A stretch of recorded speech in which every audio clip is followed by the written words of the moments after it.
Here are the things in my Israeli apartment that just make sense, but confused me at first.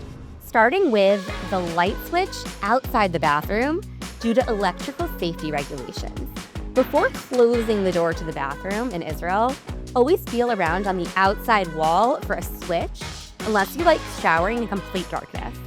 Next is my machsan, which is a small, separate storage room.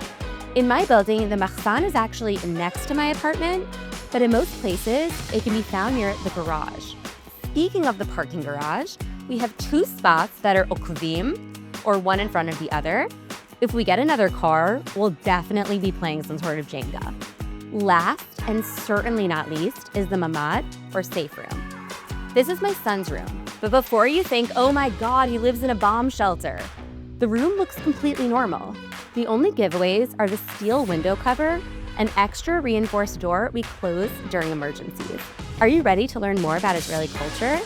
The Rosen School of Hebrew doesn't just teach you the language, they help you navigate everyday Israeli life.